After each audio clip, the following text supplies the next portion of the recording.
Okay, so now we're gonna make a dyno run using the stock ECU first.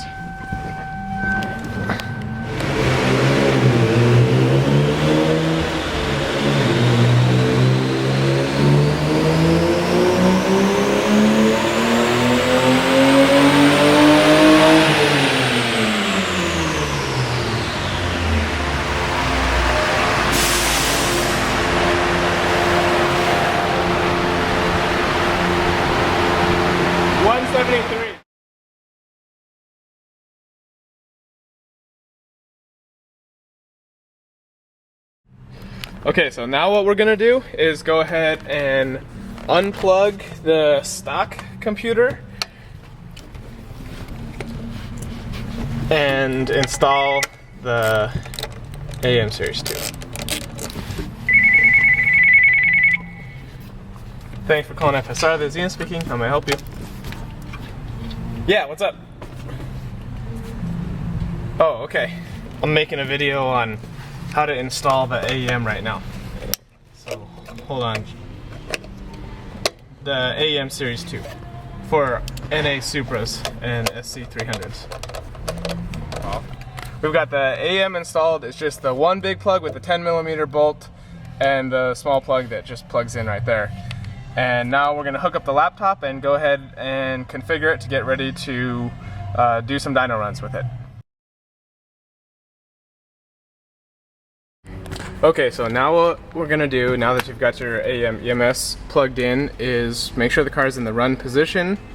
Go to AEM Tuner and open up the program.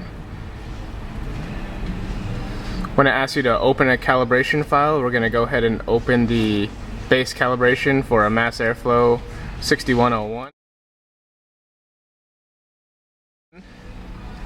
Open that up, it should look something like this, and then you're going to go to ECU up here, down to upload calibration, upload the currently loaded calibration, and go ahead and hit go.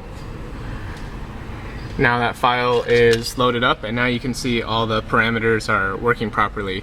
If you need to make any adjustments, what you're going to do is you're going to go into the wizards thing, the setup wizard, and then you're gonna say you have a different wideband O2 sensor. You're gonna go and select the kind, for example, an AEM analog gauge, and then hit apply, and you're good to go. If you need to change your coolant temp sensors or air intake temperature sensors or map sensors, this is where you do that sort of thing. Just hit close, and then we'll go ahead and start it up. See how it is.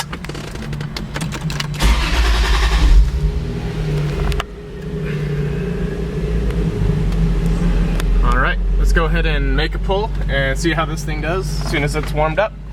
Here you can see the USB connection just connected in. Just make sure you have the latest software that you can download at aempower.com in the forums section. We'll just cruise through these just real quick. This is your fuel map here. Here's your ignition table, which you can look at graphically as well.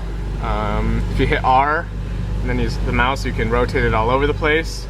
Here's your basic idle setup. This is what your idle target is looking for, and then this is the idle duty in order to achieve the idle target here. And then these are all the parameters in order to get the idle steady and tell the idle motor when it wants to be active, so on and so forth. Here's your start menu. This is your basic, fuel to get the thing started, and then this is over here, the warm-up enrichment is what tells it how much additional fuel to give it as the engine is warming up to help make it drive well when it's cold. You've got your boost control right here. This is just your base duty table, and then here's where you can put in, a target boost control for different speed, boost air duty, so on and so forth. Make sure you have your rev limiter set up here. We've got ignition cut at 6,800 RPM, which is pretty close to the stock red line, and since it's a stock engine, that's exactly how we're going to set it.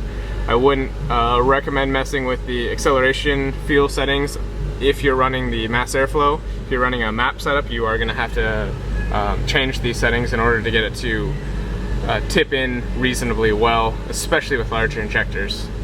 Here we've got all your sensor calibrations. These are already set up in the initial base calibration for you. your knot calibration here. This should be set up vehicle specific. This gives you kind of some basic stuff on how to get going on it. And that should be about all you could possibly need to get a reasonably stock car up and running on this. So let's go ahead and make a dyno pull and see how we do.